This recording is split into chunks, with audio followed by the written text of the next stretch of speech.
All right. Yo, yo, yo. Welcome back to the Out the Box show. This is your host, Rory Luke, along with my co hosts, John Wallace and James Luffy. And we are here today to give you another banging episode of the Out the Box podcast presented by Boo Crew Media. Shout out to Boo Crew Media. Awesome guys over there. Check them out. John, instant reaction to the Super Bowl. Rory, that was a phenomenal intro. I'm honestly impressed. I really am. Well, it is episode 97, so episode 97. We're trying a few things different here, but my instant reaction to the Super Bowl is what a great game. Honestly, what a great game by Joe Burrow. The first thing I thought on Monday when I woke up was I'm proud of Joe Burrow. I'm proud of what he was able to accomplish, being the comeback player of the year with his injury and whatnot. Like, that guy's a winner, and he's going to be in multiple Super Bowls. My other reaction, not related to the actual game, is I wish every day could be a Super Bowl party. Like, I was sitting there thinking while I was drinking beer and eating crawfish and watching football with a bunch of my friends, I was like, why can't we do this all the time? Like, why? Like, every day should be a Super Bowl party, right? Like, every day should be a celebration like that. But everybody's going to come back to reality, and that's what makes like moments like that so great. But all in all, the Super Bowl was great. The halftime show was, I thought, phenomenal. I felt bad for the people on the opposite side of the performance stage, but other than that, it was a fantastic evening, and I was definitely dragging on Monday morning. Did you talk to your dad at all about the halftime performance? I want to know his thoughts. So I will go ahead and say this. So my dad is an old school classic rock fan. He is not a fan of rap music. So I got home. Me and him. He cooked a pastelaya for his friends over at his friend's house, and I was with Luffy at our boy Martine's house, which we'll talk about in a little bit. Talk about it. But I pulled up to my dad's friend's house, and I went in and had a beer with them and all that. And we got home, and my dad was like, "My God, man, the Super Bowl halftime show. They've had the Who on, they've had the Stones, they've had all these other classic rock bands on, and then they come out J-Lo, Shakira with this." Yeah, he loved. I'll tell you what. This is y'all are. I think y'all are gonna love this. So, a few years ago, my dad's gonna come on the podcast soon. We were talking about this before we started, but my dad loved the Bruno Mars halftime show. He walked away from that saying, that dude is so talented. Like, he was actually drawn in. Like, he loved every second of the Bruno Mars halftime show. So, all that to say, he was not the biggest fan of the halftime show because that wasn't his type of music.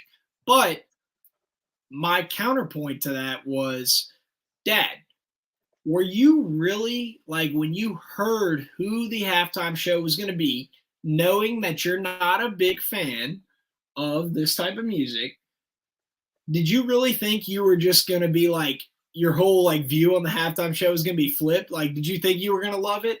He's like, nah, not really. He's like, I wish it was like the Who or the Rolling Stones or whatnot. So, all in all, I thought it was great. My dad just wished it was classic rock.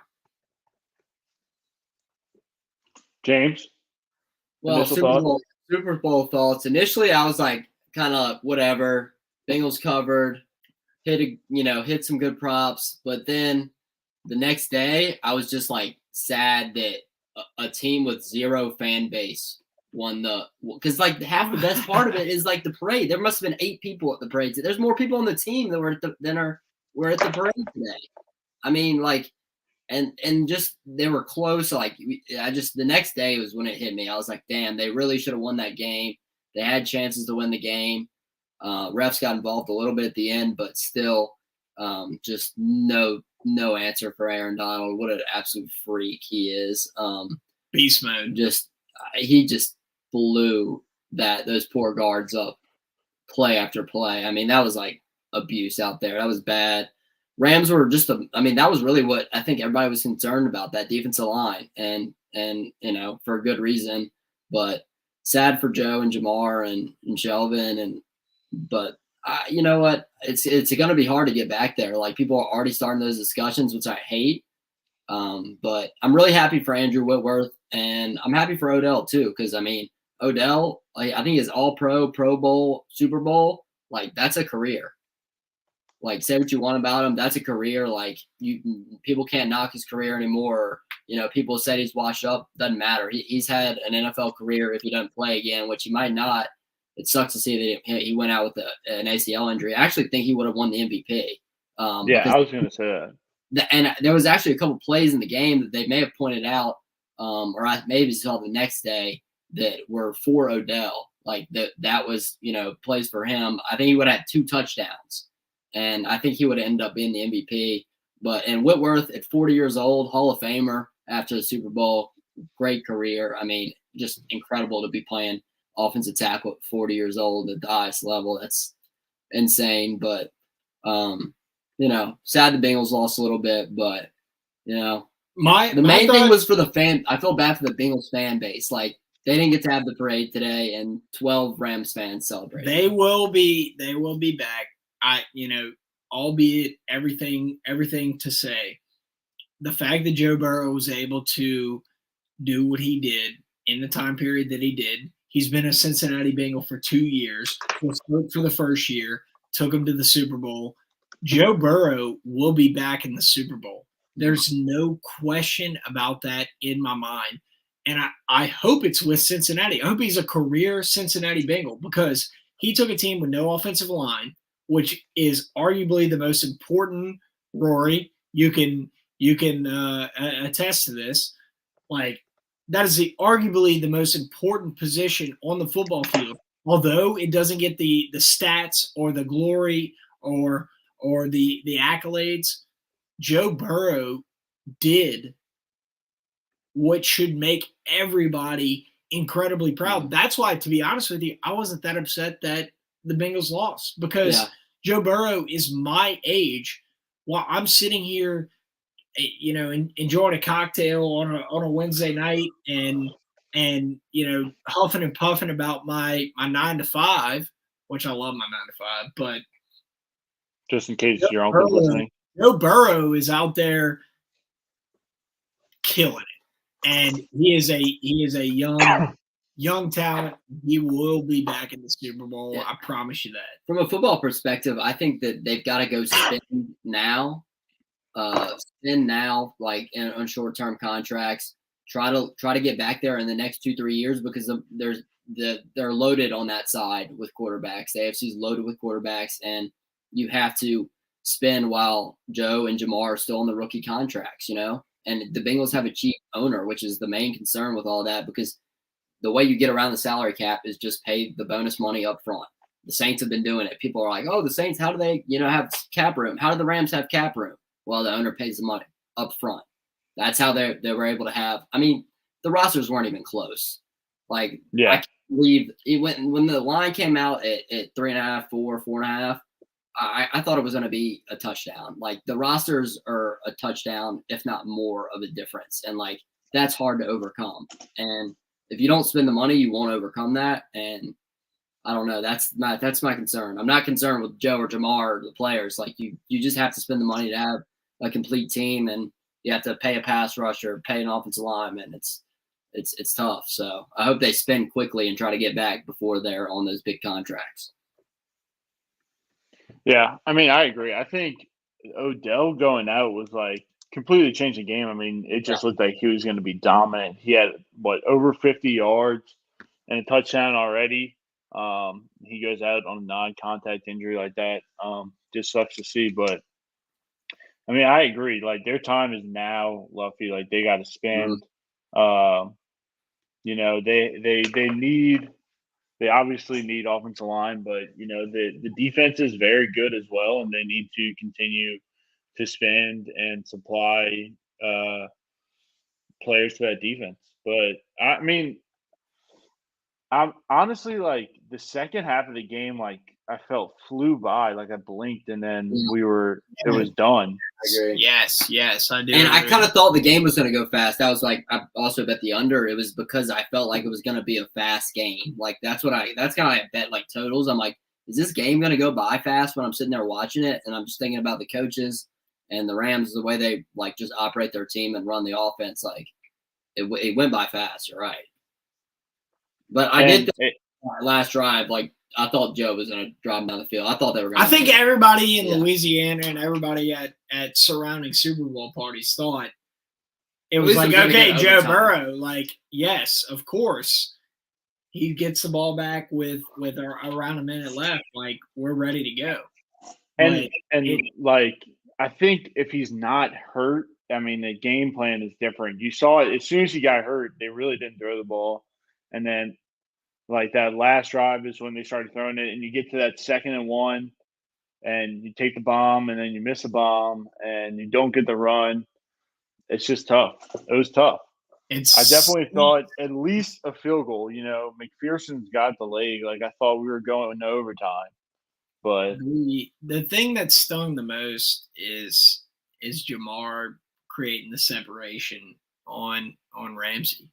At the end on the last play, like you see it, and it's one of those, like, this is a poem like that I loved in middle school or or high school or whatever. Of all the sad words of tongue or pen, the saddest of these it might have been. Like, imagine Joe getting free. Imagine another block coming on Donald. Like, the game's over on a touchdown in regulation, right? Yeah, it's tough, but even the 3rd and 1, I think the 3rd and 1 is a tougher play than the 4th and 1 because the run straight at Aaron Donald was just crazy in my opinion. Because you also have to burn a timeout there. I don't know. I didn't get that call, but sure. But you know, it all in all, I'd say the Super Bowl was as entertaining as it could have been.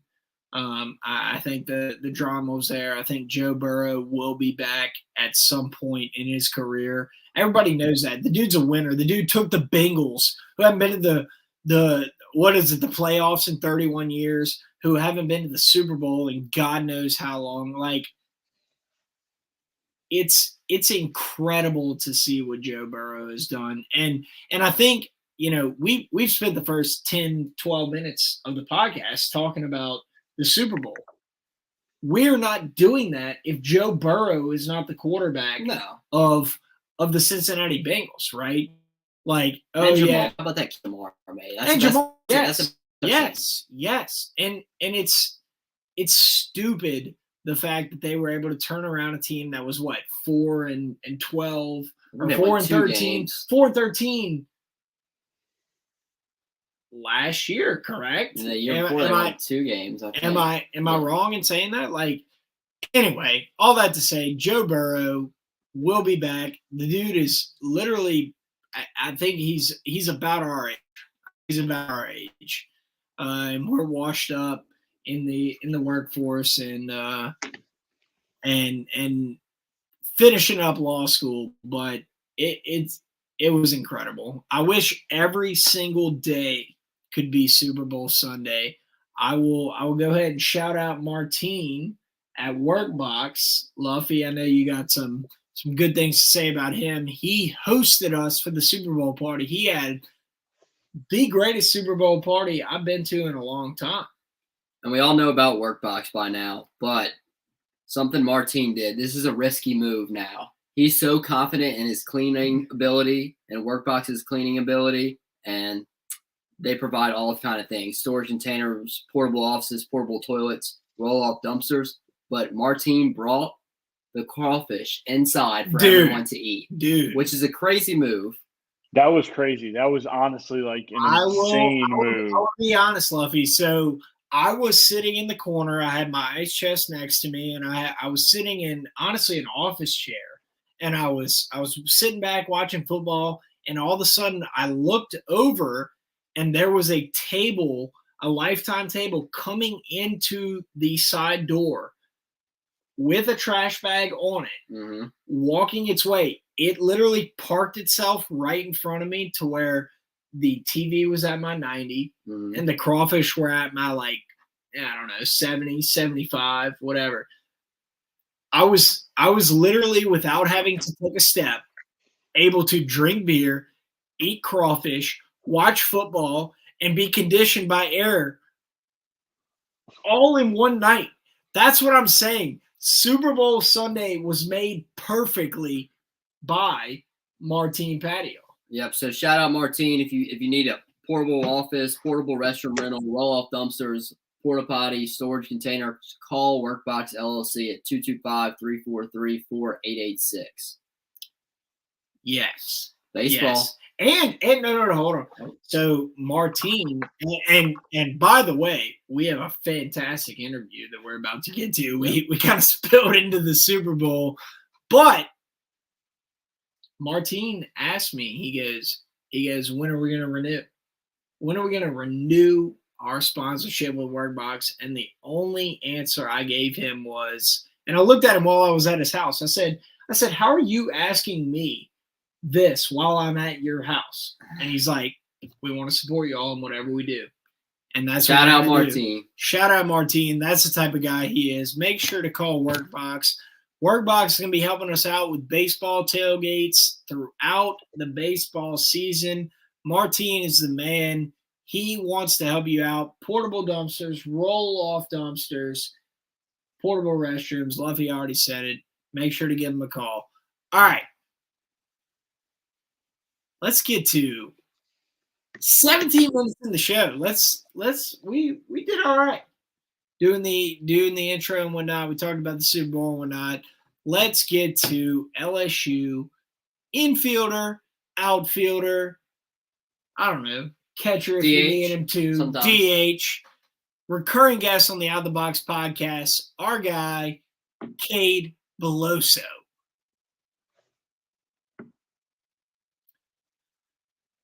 All righty, we want to give a huge shout out to our boy Cade Beloso. I was telling Luffy after the interview, I'm like, that dude is always just cool. Like, he's always just cool, ready to go. We sent him the link invite. He said, hey, I'll be home in a few minutes. He joined immediately right when he got home and was just ready to go, refreshed. And I have never had more confidence in this LSU baseball team, right? I mean, the words he spoke about the team itself, Coach Johnson, the whole process, like, wow. Cade Beloso being a senior leader of your team, imagine coming into LSU, one of the top tier baseball teams in the country. New coach, new everything, literally whole staff. And you walk in and you see Cade Beloso with that beard. What are you doing? Probably just feeling it up. You'd walk in right there. Just grabbing it. You'd walk in right there, Luffy, and you just feel his beard before you even said hello. Yep. Probably okay. So. Like, that's what I do with Rory. Rory? I mean, I have to agree. Maybe touch beards. Yeah, there you go. You touch beards with Cade Beloso.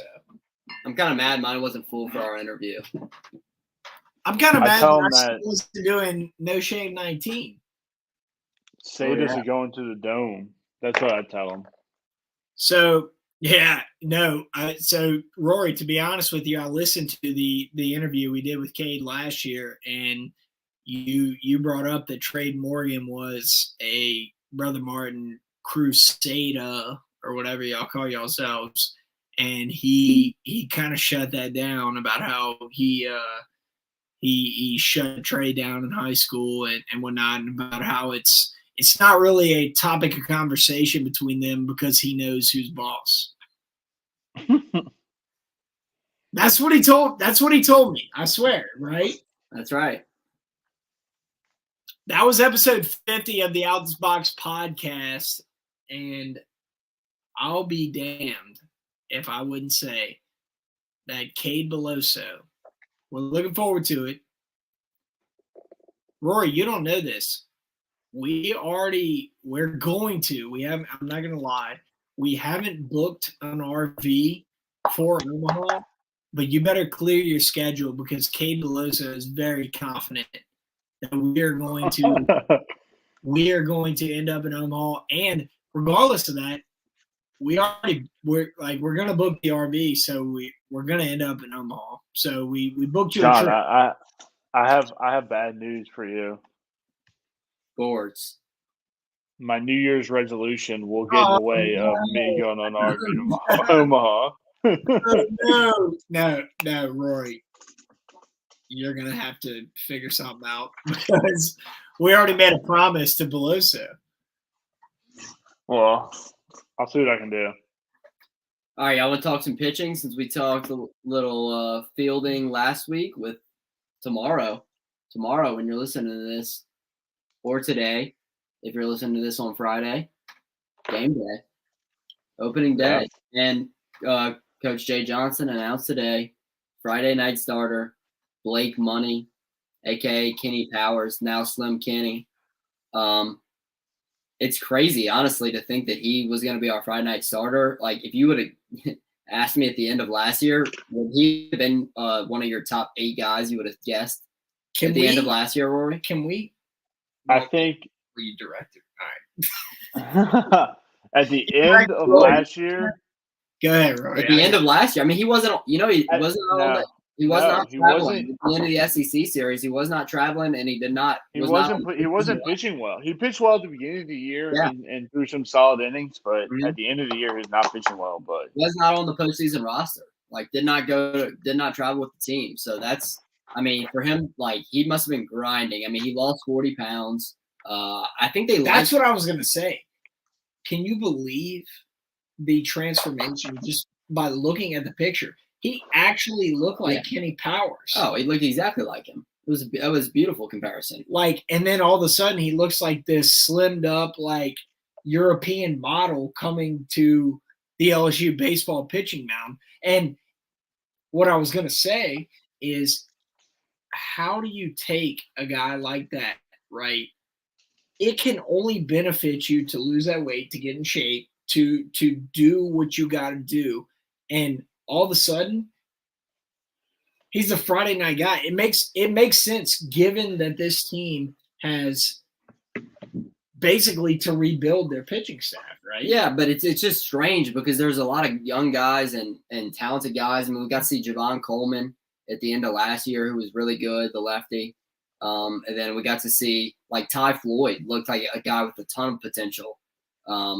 And I think they like Money because he's throwing strikes and giving good, valuable innings. And I don't think he even really is going to be throwing that hard.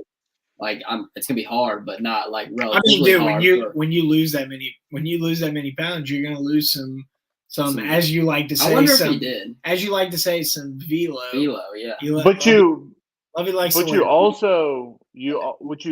like, you lose those pounds. But yeah, that's right. That's what I'm saying. Like, whenever you lose those pounds, you lose velo. But you get more athletic as well. Yeah, and you can gain speed as well. Like, with strength, you can gain speed at times, like similar to like golf, you know. Right, but he doesn't need speed. He needs workmanship of the fastball. That doesn't always correlate, because that would mean that CC Sabathia should have been throwing like 120. Okay, all right, I understand that, but the point I was trying to make is that was quite a change for Blake Money, right? Like, you can look at Blake Money and you can say, okay, this guy was like, he was like the Kenny Powers, like that was his kind of his nickname, but he was kind of big and he was kind of whatever. This guy looks like he's slimmed up. He looks like he looks more of like that. I don't want to make a comparison because y'all are gonna make fun of me, but he looks more of like a Friday or Saturday starter. right? Like he doesn't. He looks like a face shock now. He's just a reliever, right? So we asked Cade Beloso about tinkering. Cade Beloso is too young to understand the word tinkering like we do. Rory, you're gonna hear the interview, but I think it's worth tinkering. I think Blake Money at times showed enough last year to where he is valuable enough to be a starter. And I think although the young guys like Javen Coleman and you had Blake Money, like the pitching staff wasn't absolute last year. Like it wasn't no absolutely it wasn't like this like, all right, we got this Friday, Saturday, Sunday guy. Well, we thought that at the beginning of the season when you before we did, but what I'm saying is give the guy who has the hot hand, right? Blake Money, if he's got the hot hand in fall ball and spring and whatnot, give him the ball and let the guy who's lost 40 pounds or whatever it is see what he can do. Yeah, I mean, I'm not disagreeing with the decision. I'm just saying it's surprising. That was my only point. So Saturday, we're going with Hilliard. He's been here. This is his 5th year, I believe. Right-hander, great breaking ball. When he's locating his pitches, he's so fun to watch because people really can't make solid contact on him. And he's a guy who really came on at the end of last year and has shown flashes of greatness. And I think he should be a solid Saturday guy. I agree. I think that, like we've said all year, I think it'll be like a Saturday, Sunday for Mikhail. Either or. I think he'll be a mainstay, especially if he's pitching the way he was pitched at the end of last year. I think he came on and kind of really saved LSU at the end of the last year, was a key guy to get us to the regional and to the super regional as well. Just pitched, very solid innings and became really like our only reliable guy outside of Marceau last year. We just didn't really have anybody else, but he kind of got into that Sunday role and kind of solidified himself. So I'm excited for Saturday for sure. So who do you think's going to start Sunday? Either one of y'all. So Sunday, I wrote down a list of guys who I think will start some games this year. Okay. Yeah. I think 1 and 2 on that list right now is Ty Floyd and Devin Fontenot. I think those are your main 2 guys probably vying for that. I don't you're shaking your head and I agree with you. I don't like Devin Fontenot in the starting role. Is that what you're going to say? Well, Rory, I'm not like disagreeing. I'm just saying I think that them like starting Money this Friday night means that Fontenot is going to be coming out of the pen. Like I think that's a kind of a sign. I could be wrong, but I just feel like that's a sign of. I hope you're right because I really don't think he has starting material. He doesn't really have a third pitch, and he barely has a second pitch. And his fastball, he has a really good fastball, but when his fastball is not locating, he can very much get hit around. But I like Ty Floyd. I like Javen Coleman, the lefty, big last year in the regionals as well. Yeah. I like both those guys. And then 2 other guys I think that are going to get a shot, Garrett Edwards and Will Helmers. Again, 2 more sophomores that we also saw start last year. I mean, Will Helmers started, I think, pretty much every weekday game, or most of them. So he almost went undefeated in those weekday games, But I think that like you just got to find your third guy out of that bunch.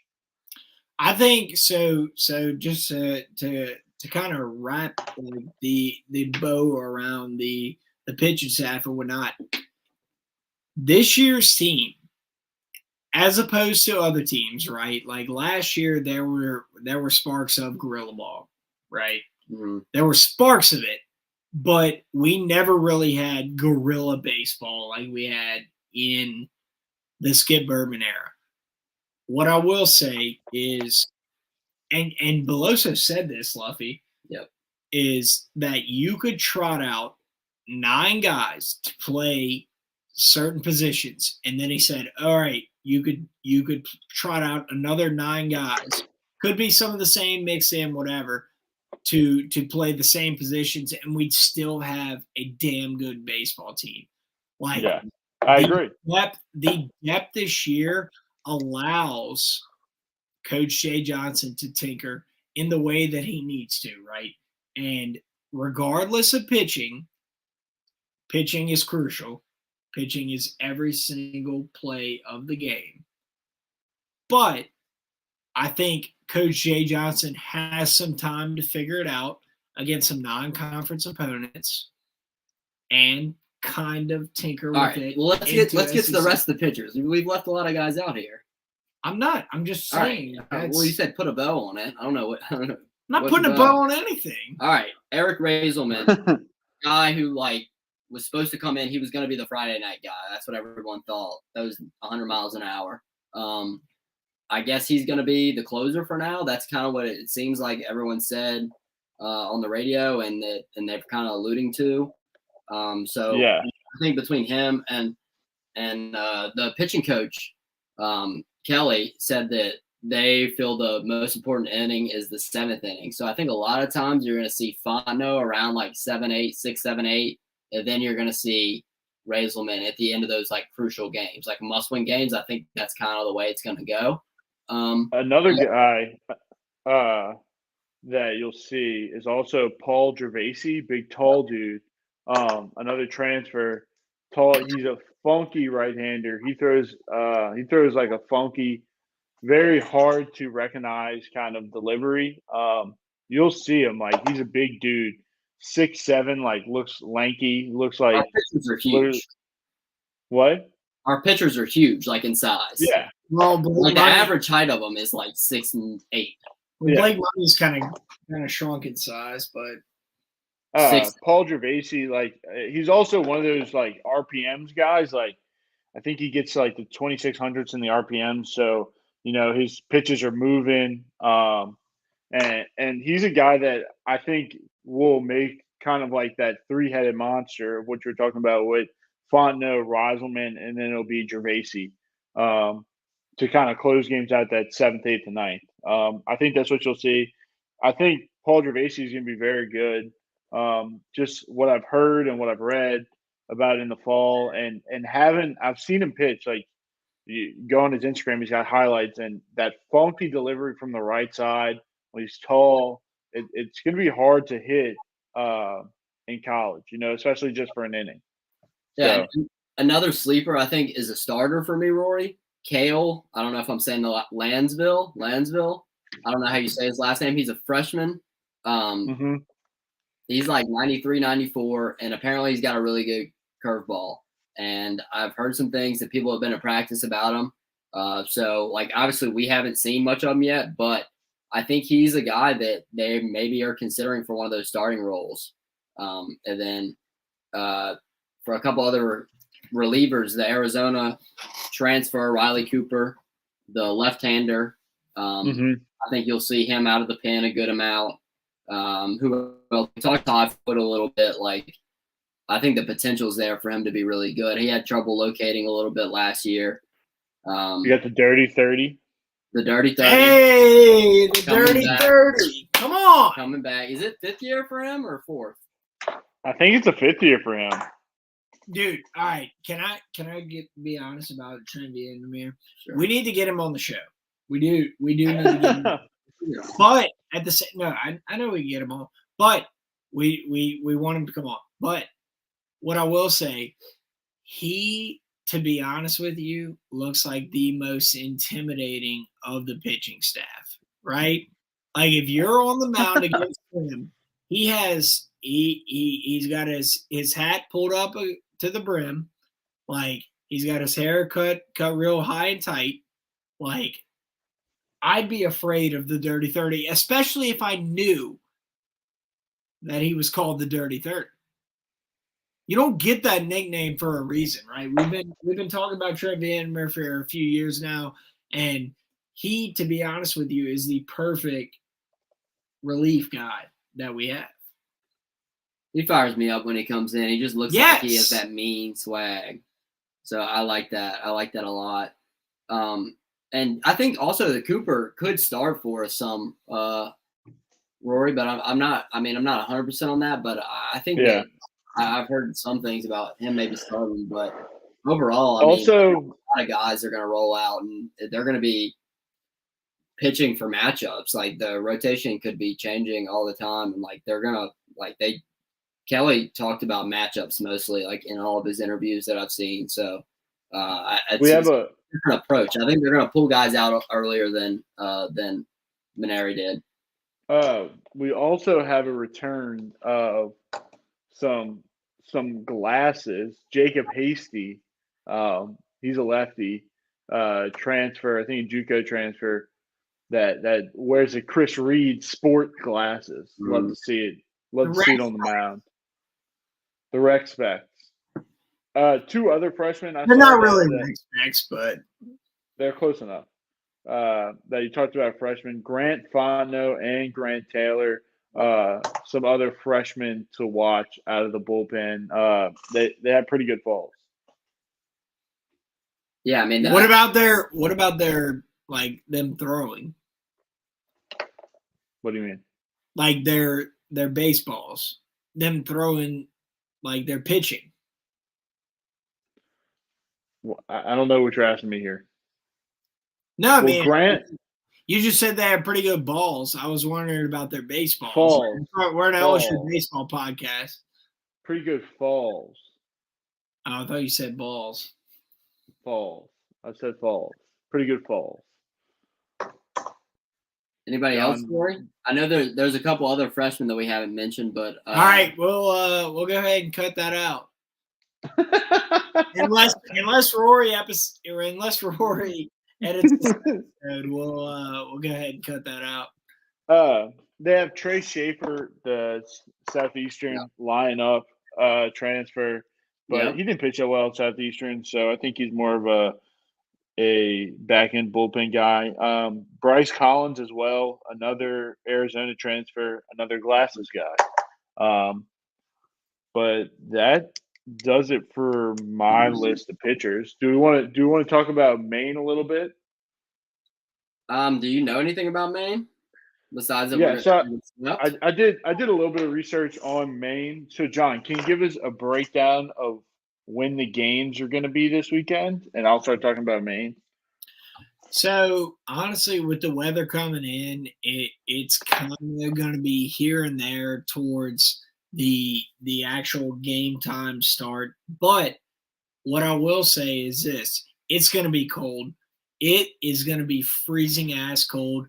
But I will be out there Friday afternoon, some point. You can look for a nice little truck with a I don't know, an out the box flag flying, a nice little crew around to bring in the baseball season. I'm gonna be out there Friday afternoon drinking some beer. I'm gonna have an ice chest with me. It's probably gonna be blue. So if you see a blue ice chest and a black truck, join me. Luffy and Rory are not true LSU baseball fans. So, so what I was asking was the times of the games. But while you're on that rant, I looked them up. I know Friday night. The times of the game is 6:30. The times of the game is 6:30. So I'll be 6:30 Friday night, 1:30 Saturday, 1:00 Sunday. So Saturday and Sunday day games. Maine, they're playing the America East. Do you know who else plays in the America East? Stony Brook. Great memories of Stony Brook for this LSU baseball team, and LSU baseball in the past. They're projected to be a middle of the pack team in the America East, but they do bring 8 starters back. Hit 270 as a squad last year. Bring 8 offensive starters back and bring 1 weekend guy back, but they still have 2 other weekend spots to fill. So this is at best an average America East team, but should hopefully be a sweep. But 2 out of 3 any weekend is fine with me. No, we need to sweep these guys. I'm calling a sweep. That's my prediction. Yeah. Yep. We need to sweep these guys. All righty. I think we're going to suspend the House Always Wins segment this week. The Super Bowl was a little rough on our wallets. I think I went 1 for 1. But it was still rough on your wallet. It was still rough on everybody's wallet. Glad for you, but not so glad for the rest of our listeners. Shout out to the House Bar in Tigerland, always supporting us. House Bar in Tigerland. Did you talk about Blaine Loop? Yeah, we did at the beginning, right? No, we didn't talk about Blaine Loop. Did I? You missed it. Yeah. It's unbelievable. All right. Well, I got it. You just have to give me shout out Blaine Loop for this LSU basketball score update. LSU basketball won 84-65 tonight against Georgia. John, you let me host this podcast. You let me start it out. I did. That's why I was not prepared. Shout out Blaine Loop with Keller Williams Loyalty. John had a great experience with Blaine and will be closing, I think, what'd you say, this week or next week with Blaine? Next week. Next week with Blaine. Proven results for Blaine. So if you need to buy a home or sell a home, hit up Blaine. His number is 504-858-0031 for all your housing needs. Make sure to call or text Blaine Loop at 504-858-0031. All righty, the House Bar in Tigerland. We love the House Bar in Tigerland. You do too. Make sure to follow the House Bar in Tigerland at Tigerland House on Twitter and at Facebook and Instagram at Tigerland House. Posting drink deals every single week. You won't want to miss it. The spring is a fantastic time to go drink at the House Bar in Tigerland, especially during baseball season. Livy Dunn goes there, so make sure to check it out. Alrighty. Does that do it? Sorry, for I didn't us? mean to cut out your ad on that one, John. You didn't cut anything out. Does that do it for us? Did we have a good show? We had a great show. Yeah. We'll get back on the basketball next week. Well, no, LSU basketball kicked the crap. Yeah, it was Georgia. Kicked the crap out of Georgia tonight. So we will that's not that impressive of a win. So Tigers are coming. So we will get back to that on next week's episode. March Madness coming next week, right? Soon. All right. No, not next week, but next week. Soon. We got SEC tournament first, and we're still in February. Yeah, I know. I'm just waiting. I'm just waiting for the March Madness to strike so I can really kick things into the next gear. But all that to say, thank you guys so much for listening. We cannot say it enough. This is our 97th episode of the Out the Box podcast. Is that insane? Crazy. Is that insane? We cannot thank y'all enough. We would not have, like, it takes effort to get together each week and to just sit here and BS for our listeners. Like, it takes a certain amount of effort, and we could not be more thankful for that. Thank you guys so much for listening. Thank you to the House Bar in Tigerland, Workbox LLC, Blaine Loop with Keller Williams Realty, and the Boot Crew Media Network. And with that, Luffy, I'm going to ask you a question. All right, you got 10 seconds. About your golf game. 10 seconds. About your golf game. All right, go. All right, so has your golf game improved since the new year started? Like, have you done anything? It definitely hasn't improved, but I haven't played much. I did play Saturday with Martine. Shout out Martine again. All right. Well, there you go. Rory, have you passed the bar yet? No, but we talked about that earlier. I don't know if I will if I have to go to Omaha. Pitiful. So skip it for the Omaha trip. Pitiful. All right. See y'all.